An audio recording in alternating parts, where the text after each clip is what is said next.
para acompanhar, Lucas capítulo 10.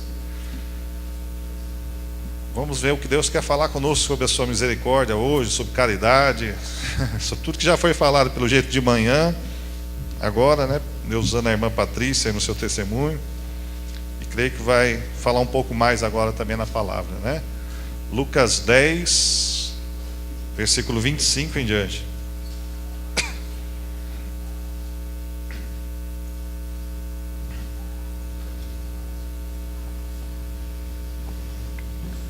Lucas 10, versículo 25 em diante.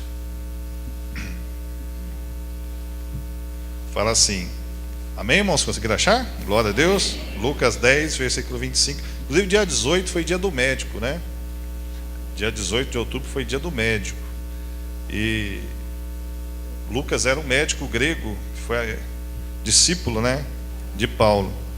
Então diz assim: eis que se levantou um certo doutor da lei, tentando e dizendo: mestre, que farei para herdar a vida eterna? E ele lhe disse: que está escrito na lei, como lês? E respondendo ele disse: amarás ao Senhor teu Deus de todo o teu coração, e de toda a tua alma, e de todas as tuas forças, e de todo o teu entendimento, e ao teu próximo como a ti mesmo. E disse-lhe: respondeste bem, faz isto e viverás. Ele, porém, querendo justificar-se a si mesmo, disse a Jesus: e quem é o meu próximo? E respondendo Jesus disse: descia um homem de Jerusalém para Jericó, e caiu nas mãos dos salteadores, os quais o despojaram e espancaram, e se retiraram, deixando-o meio morto. E ocasionalmente descia pelo mesmo caminho certo sacerdote, e vendo-o passou de largo. E de igual modo também um levita, chegando àquele lugar, vendo, passou de largo. Mas um samaritano que ia de viagem chegou ao pé dele, e vendo, moveu-se de íntima compaixão, e aproximando-se, atou-lhe as feridas, deitando-lhe azeite e vinho, e pondo sobre a sua cavalgadura, levou-o para uma estalagem e cuidou dele. E partindo ao outro dia, tirou 2 dinheiros e deu aos hospedeiros, e disse-lhe: cuida dele, e tudo que demais gastares eu pagarei quando voltar. Qual, pois, desses 3 te parece que foi o próximo daquele que caiu nas mãos dos salteadores? E ele disse: o que usou de misericórdia para com ele. Disse, pois, Jesus: vai e faz da mesma maneira. Amém, irmãos? Amém. Glória a Deus. Pode sentar, meus irmãos, em nome de Jesus, né? Glória a Deus. Meus irmãos, eu queria então falar hoje com os irmãos sobre essa parábola. Os samaritanos, eles não se davam com os judeus, né? Os irmãos sabem disso. Samaritano com judeu não se falava, né? Era meio árabe-judeu. Mas quando esse mestre da lei veio tentar Jesus, a Bíblia diz que ele veio tentar Jesus. Ele veio querer saber de Jesus o que Jesus pensava sobre a vida eterna. Qual que era, né, o pensamento de Jesus sobre a vida eterna, a vida após a morte, né? E Jesus, ele disse: olha, você quer saber sobre a vida eterna? Então é só você ler o que está na lei. Porque, irmãos, coisa perigosa é a gente querer inventar doutrina. Coisa perigosa é assim que surgem as seitas. É você: olha, um anjo apareceu para mim, me deu uma revelação nova. Isso é coisa de seita. A gente tem que tomar muito cuidado com isso aí, porque a Bíblia diz que o próprio Satanás pode vir transfigurado como anjo de luz. A maçonaria aí vive atrás de uma iluminação, né?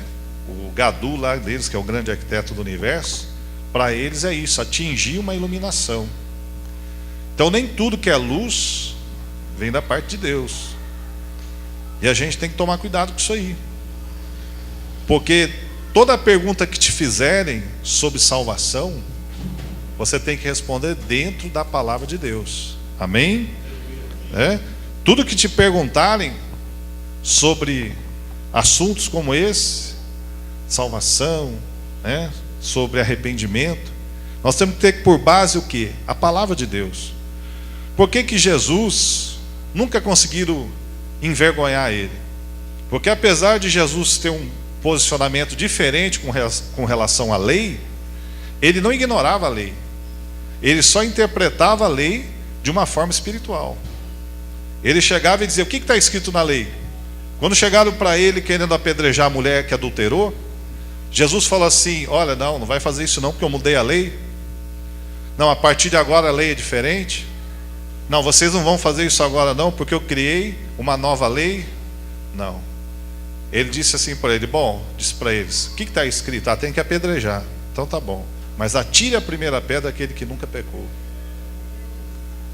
Você entendeu? Ele não deixou de cumprir a lei, mas ele expôs para aqueles homens o estado pecador deles também. Porque o Espírito Santo faz isso, irmãos. O Espírito Santo, ele não mostra só o pecado do outro, mas ele expõe o nosso também. Quem tem o Espírito Santo sabe quando está errando. Quem tem o Espírito Santo sabe que não deve ir a certos lugares mais. Ninguém precisa ficar te falando. Quem tem o Espírito Santo sabe como deve se comportar, falar, se vestir. Porque quem tem o Espírito Santo, o próprio Espírito Santo, ele vai te mostrando. O próprio Espírito Santo, ele vai te direcionando. E quem tem o Espírito Santo vive o que está dentro da lei. Não só prega, mas vive. A irmã que me ungiu o pastor Neif, ungiu a pastora Adriana, ela e o esposo dela, que nos ungiram como ministro, ela não sabia ler nem escrever. Mas como é que ela vivia o que estava escrito aqui dentro? Não, mistério isso? Ela era uma pessoa analfabeta, mas ela vivia o que estava aqui dentro. Por quê? Porque talvez ela não conseguisse ler muito, mas ela tinha o Espírito que escreveu essa lei. Amém, meus amados? Esse mestre da lei conhecia a lei, mas talvez não tivesse o Espírito que escreveu essa lei. Tem muita gente que conhece essa lei aqui, ó, de Gênesis e Apocalipse. Tem gente que recita a Bíblia para você, um monte de versículo decorado. Mas ele tem o Espírito que escreveu essa lei, ele vive o que está escrito nessa lei. Pois é, a irmã Brasilina, ela mal sabia ler e escrever, mas ela vivia tudo aquilo, ou uma boa parte do que estava escrito nessa lei. Aleluia, né? Por isso que ela era uma bênção, não sei se está viva ainda, na vida de muitas pessoas. Então, amados, o samaritano conhecia a lei? Talvez alguma coisa, mas os judeus conheciam muito mais. E por que o judeu então não acudiu à pessoa que estava caída? Se ele conhecia a lei. Está escrito na palavra de Deus que aquele que pode fazer o bem e não faz, peca. Eles conheciam a lei, mas o fato de você conhecer a lei não significa que você vai viver o que está escrito nela. Viver o que está escrito nela é uma questão de atitude. Aleluia. É uma questão de postura, é uma questão de querer. Porque uma coisa é eu estar num culto, outra coisa é eu querer estar no culto. Você está entendendo? Tem gente que está aqui, e tem gente que quis estar aqui. Aí eu vim porque o meu pai me pegou pela mão e me trouxe. Aí eu vim porque vai ficar chato se eu não aparecer hoje na igreja. Então você está. Agora você, não, eu vim porque eu quero ouvir a palavra de Deus. Aleluia. Eu vim porque eu tenho necessidade de ouvir essa palavra. Eu vim porque eu quero ser curado das minhas feridas. Aleluia, né?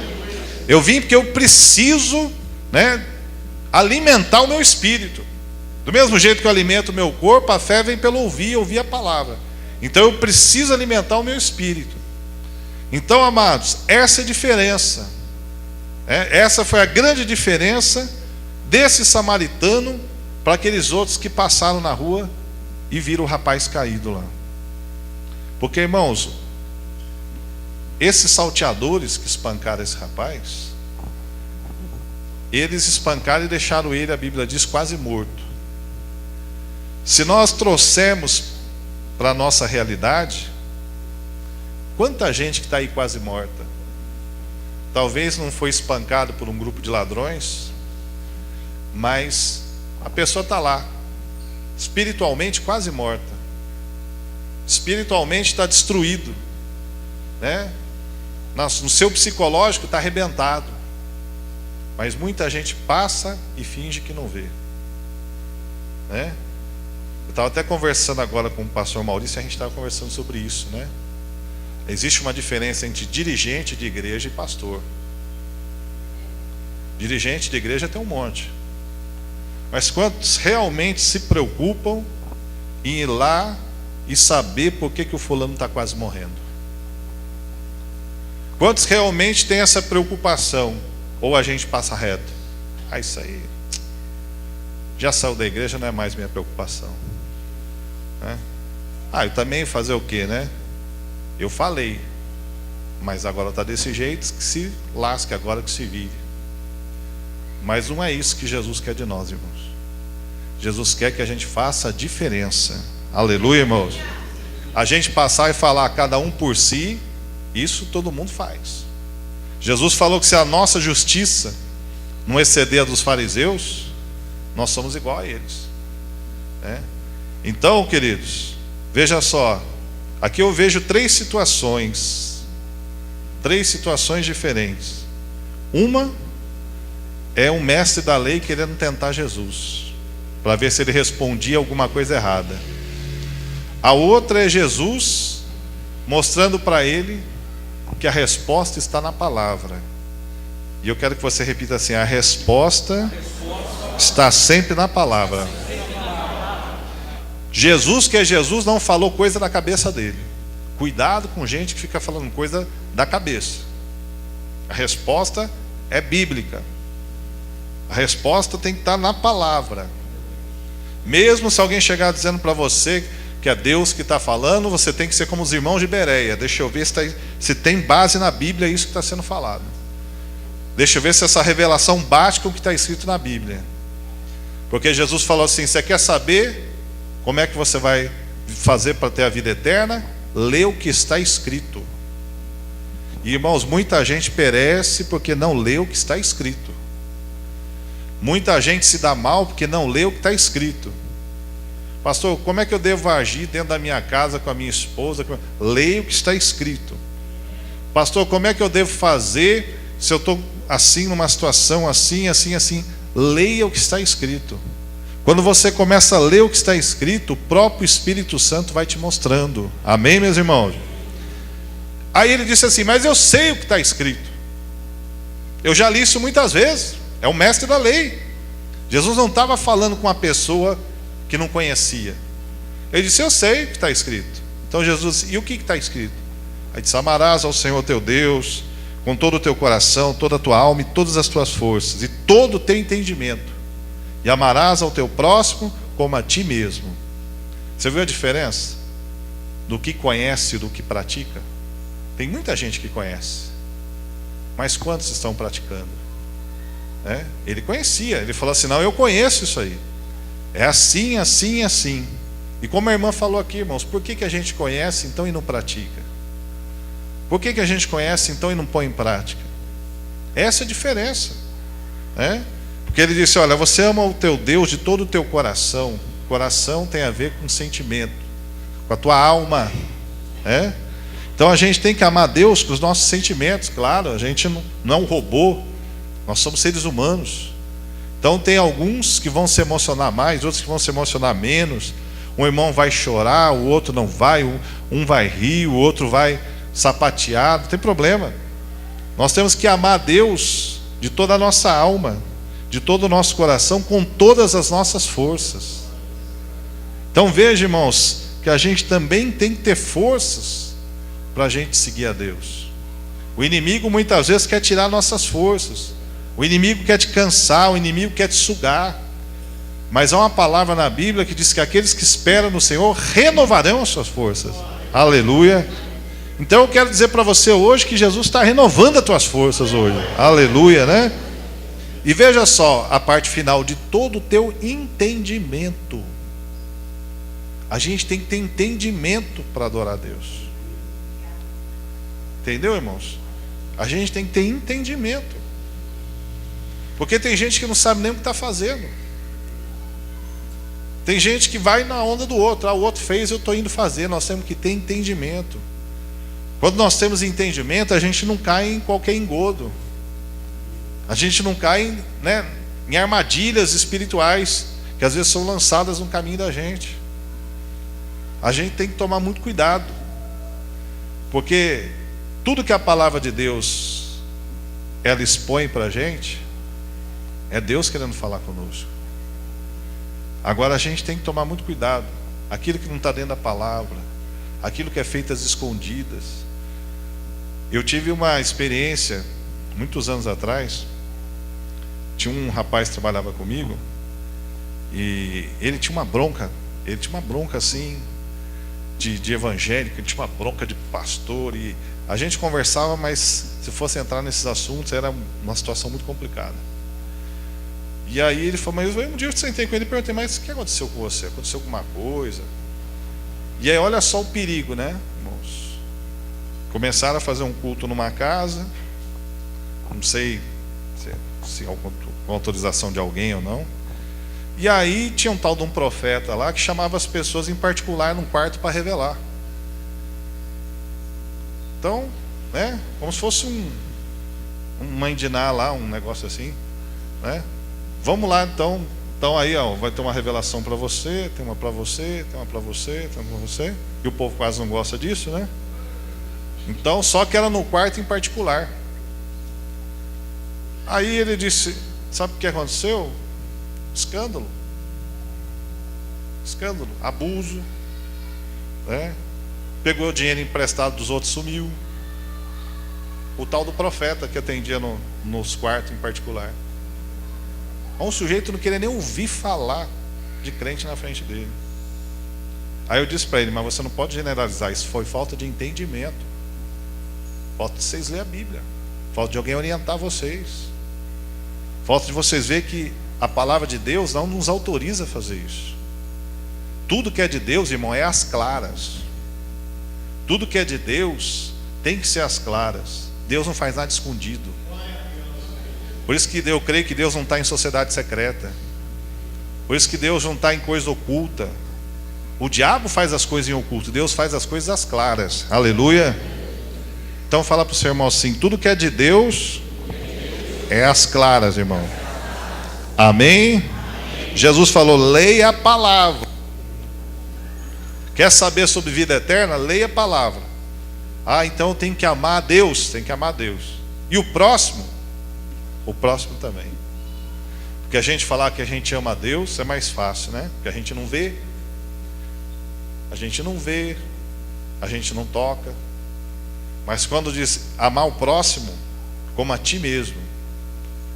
E aí ele respondendo, né, diz, então, quem é o próximo? Porque Jesus falou para ele, olha, faça isso e você vai viver. Você vai ter a vida eterna. Mas ele disse, e quem é o meu próximo? Quem é o mais próximo? E Jesus contou essa parábola para ele. Do homem que foi espancado, passou o sacerdote, passou de largo, passou o levita, passou de largo, e passou o samaritano e acudiu ele. Irmãos, eu vejo uma coisa aqui nessa parábola. Tem uma situação aqui, né?